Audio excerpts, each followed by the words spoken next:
నమస్తే, welcome to Disha TV.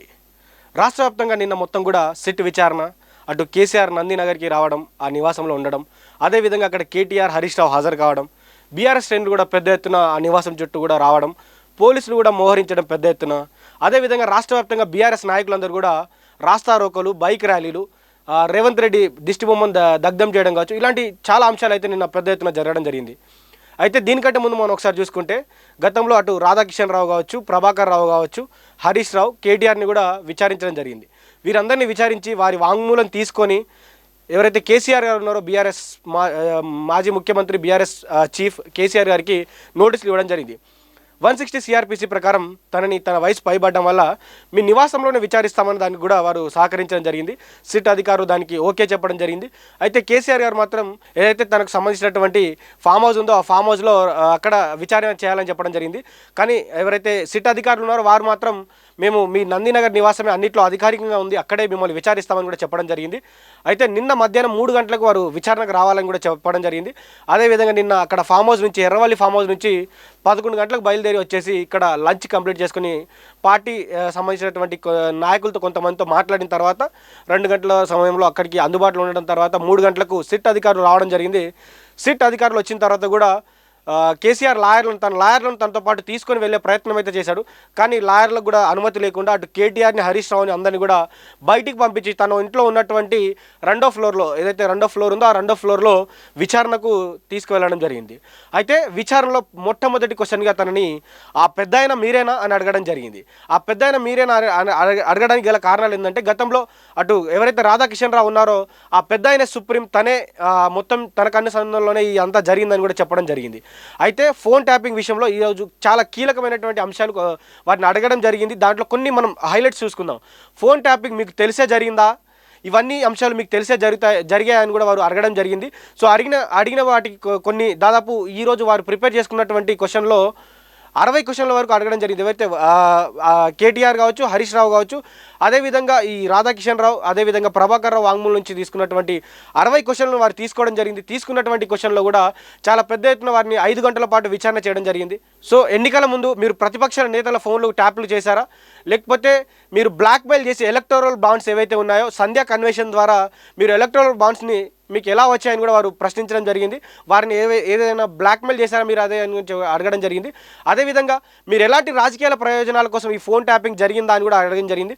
ఇప్పుడు ఎవరైతే ప్రస్తుతం ఉన్నటువంటి ముఖ్యమంత్రి రేవంత్ రెడ్డి మరియు ఆయన కుటుంబ సభ్యుల ఫోన్ ట్యాప్ మీకు జరిగే తెలిసిందా, మీకు ఈ ట్యాపింగ్ మొత్తం జరిగినట్టు మీకు తెలుసా అని కూడా వారు అడగడం జరిగింది. అయితే ప్రభాకర్ రావు ఎవరైతే ఉన్నారో దీంట్లో కీలక పాత్ర పోషించినటువంటి ప్రభాకర్ రావుని మీరు ఎప్పుడైనా కలవడం జరిగిందా, వారితో మాట్లాడడం జరిగిందా అని కూడా చాలా కరాఖండిగా అడిగినట్టు మనకు కనిపిస్తూ ఉంది. అదేవిధంగా టాస్క్ ఫోర్స్ మాజీ డీసీపీ ఎవరైతే ఉన్నారో రాధాకిషన్ రావు చెప్పినటువంటి సుప్రీం మీరేనా, ఆయన వెలువడించినటువంటి ఆ పెద్ద మనిషి మీరేనా, ఆ పెద్ద అయిన మీరేనా అని కూడా పలుమార్లు అడగడం జరిగిందని కూడా వారు చెప్తా ఉన్నారు. అయితే దీంట్లో మనం చూసుకున్నట్లయితే కేసీఆర్ గారు దానికి సంబంధించినటువంటి కొన్ని వాటికి సమాధానం మాత్రం ఇవ్వడం జరిగిందని వాళ్ళు చెప్తా ఉన్నారు. అదేవిధంగా దాదాపు 60 ప్రశ్నలు ఉన్నటువంటి ఈ క్వశ్చన్స్లో ఇటు బీఆర్ఎస్ పార్టీ మాత్రం అన్ని క్వశ్చన్లకు సమాధానం ఇచ్చాడు కేసీఆర్ అని చెప్పినప్పటికీ అన్ని క్వశ్చన్లకు సమాధానం ఇచ్చినట్లు మనకు కనబడడం లేదు. అదేవిధంగా ఈ ట్యాపింగ్ కోసం ఇజ్రాయెల్ నుంచి ఒక ప్రత్యేక సాఫ్ట్వేర్ని తెప్పించడం జరిగింది. సో దీనికి బీఆర్ఎస్ పార్టీ అకౌంట్ ఏదైతే ఉందో దాంట్లో నుంచే మీరు డబ్బులు కట్టారని కూడా వారు ప్రశ్నించడం జరిగింది. అదేవిధంగా రాధాకిషన్ రావు, ప్రణీత్ రావు, ప్రభాకర్ రావు వంటి ఈ దీంట్లో కొంతమంది రిటైర్ అయిన అధికారులను మళ్ళీ ఎందుకు విధుల్లో కొనసాగించారు, దేనికోసం మీరు వీరిని విధుల్లో కొనసాగించారని కూడా అడగడం జరిగింది.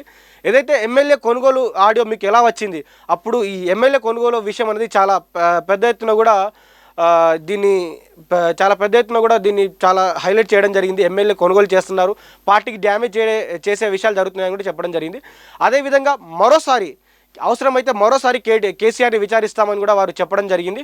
దాదాపు ఈ విచారణ అయితే 5 గంటల పాటు ఈ విచారణ అయితే సాగడం జరిగింది.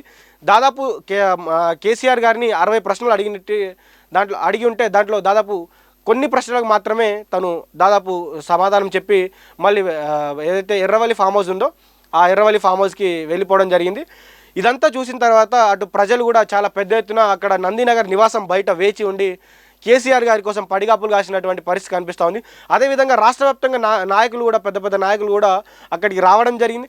అదేవిధంగా జిల్లాల వారీగా నాయకులు, బీఆర్ఎస్ నాయకులు కావచ్చు, చాలా పెద్ద ఎత్తున ఆందోళనలు చేపట్టి రేవంత్ రెడ్డి దిష్టిబొమ్మలను దగ్ధం చేసి కావాలనే రాజకీయ ప్రయోజనాల కోసం కేసీఆర్ని ఇబ్బంది పెడుతున్నారు, అదేవిధంగా బాపుని ఇబ్బంది పెడుతున్నారని చాలా పెద్ద ఎత్తున కూడా నిన్న ప్రెస్ మీట్లో పెట్టి దిష్టి బొమ్మలు దగ్ధం చేసి కేటీఆర్ గారు కూడా దీని మీద స్పందించి మేము చట్టాలను గౌరవిస్తాం, మీరు చట్టాలను గౌరవించకపోయినా మీ చట్టాలకు గౌరవించి కేసీఆర్ గారు అన్ని ప్రశ్నలకు సమాధానం ఇచ్చారు.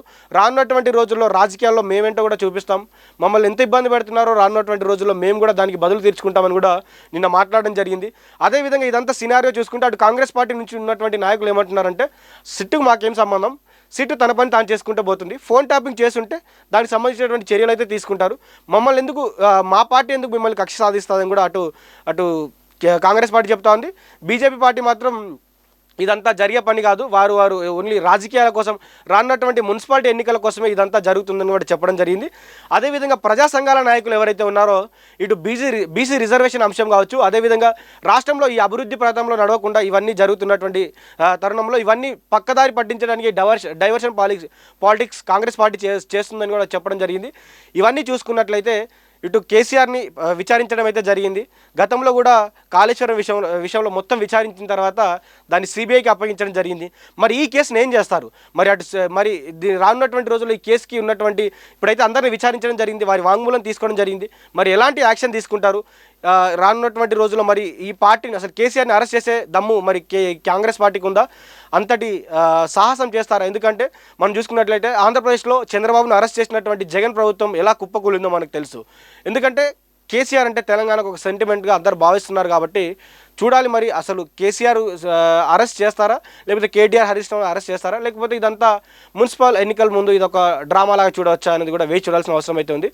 కేసీఆర్కి సంబంధించినటువంటి అంశాలు మాత్రం చాలా పెద్ద ఎత్తున నిన్న అన్ని ఛానల్స్లో కావచ్చు, అదేవిధంగా అన్ని ఏరియాల్లో కావచ్చు, రాష్ట్ర వ్యాప్తంగా నిన్న టాపిక్ అంతా కేసీఆర్ సిట్ ఇదంతా నడిచింది.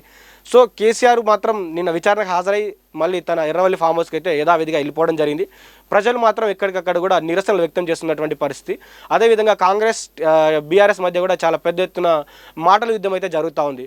సో వేచి చూడాలి, ఎలాంటి రియాక్షన్ వారు తీసుకుంటారో కూడా మనం వేచి చూడాల్సిన అవసరం అయితే ఉంది.